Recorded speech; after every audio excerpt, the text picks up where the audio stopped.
Kentucky Knights would roar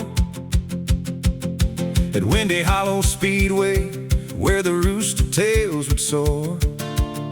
I was just a kid listening through that window screen, hearing engines thunder and sound real mean.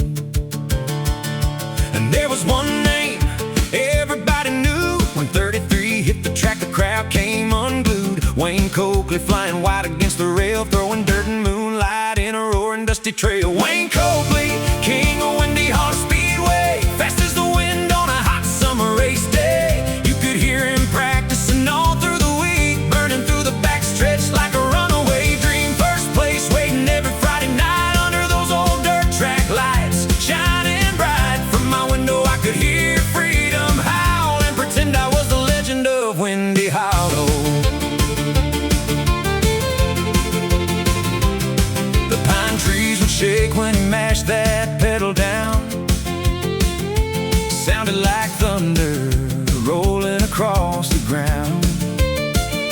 Every lap he turned had a story in the smoke. Every kid in the hollow wished they could drive that close. He never feared the corners, never lifted